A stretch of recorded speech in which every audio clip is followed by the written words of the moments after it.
œuvre dans ce bas monde comme si tu allais vivre éternellement et œuvre pour ton au-delà comme si tu allais mourir demain. Donc c'est une forme de poème qui te rappelle un essentiel. Eh bien, tu apprends que combien de personnes, ils avaient programmé des choses pour demain. Ils avaient programmé des activités pour demain. Et le matin, au lieu de se réveiller parmi les gens, parmi les vivants, ils se sont réveillés parmi les gens des tombes. C'est arrivé.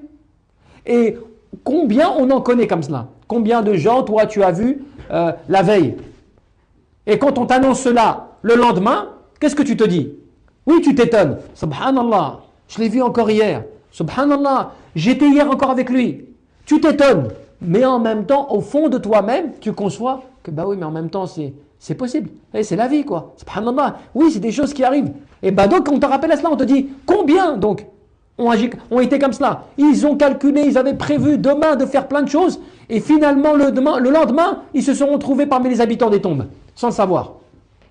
Et Ibn Jawzi, il te disait quoi? Il disait prenez garde par deux fois. Combien de personnes nous les avons vues être sur ce qui était juste? Nous les avons vus pendant des années être sur ce qui était juste, et au moment d'entrer dans la tombe, ils ont trébuché au rebord.